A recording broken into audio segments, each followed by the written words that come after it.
folks, Tim Votapka here, and I wanted to deliver what I promised to you a couple of weeks ago, and that is the quick segment on the water sampling device invented by our very own MacGyver, otherwise known as Ross Ogilvie.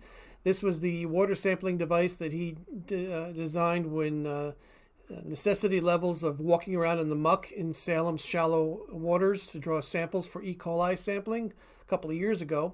He developed this device that I decided to call the Sip and Spit, and we invited Elissa Borden from WCAX-TV, Channel 3, a CBS affiliate out of Burlington, to come up, visit with us, and have her take a look firsthand at the contraption.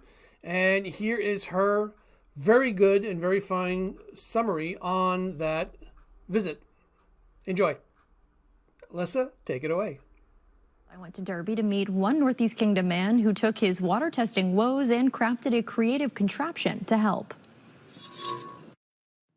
Nestled in the Northeast Kingdom, Salem Lake is a serene recreational oasis. Oh, the lake's beautiful. And actually the terrain is beautiful around here too. I mean, biking around here is great, swimming. That's Ross Ogilvie. He's owned a camp on the lake for 35 years. It's a special place, a family gathering spot. Like many of his neighbors, the health of the lake is something he cares about, which is why he's on the Salem Lakes Preservation Association. The volunteer-run group tries their best to maintain the lake, and that sometimes includes water testing.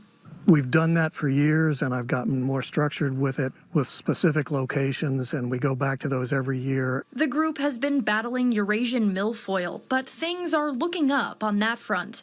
A recurrent issue in Big Salem and Little Salem lakes, E. coli.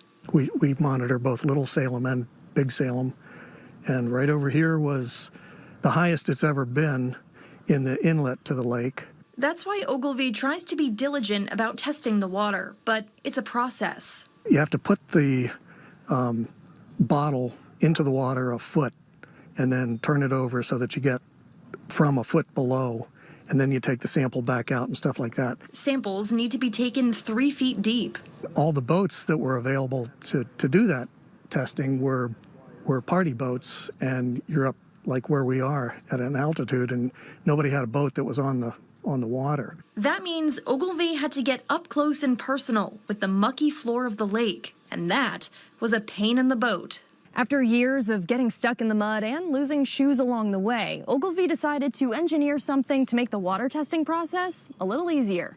You might have guessed, Ogilvie is a retired engineer, so whipping up this contraption was no problem. But yeah, you just hook it up to a 12-volt source and stick it in the water and hit the button, and you're off and running to take a sample. Using PVC pipes and some Vermont ingenuity, this water testing debacle was fixed in a flash.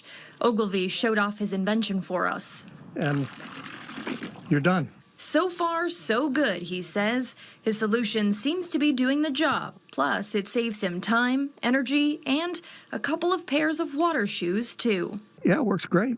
I haven't been in the water for 2 years.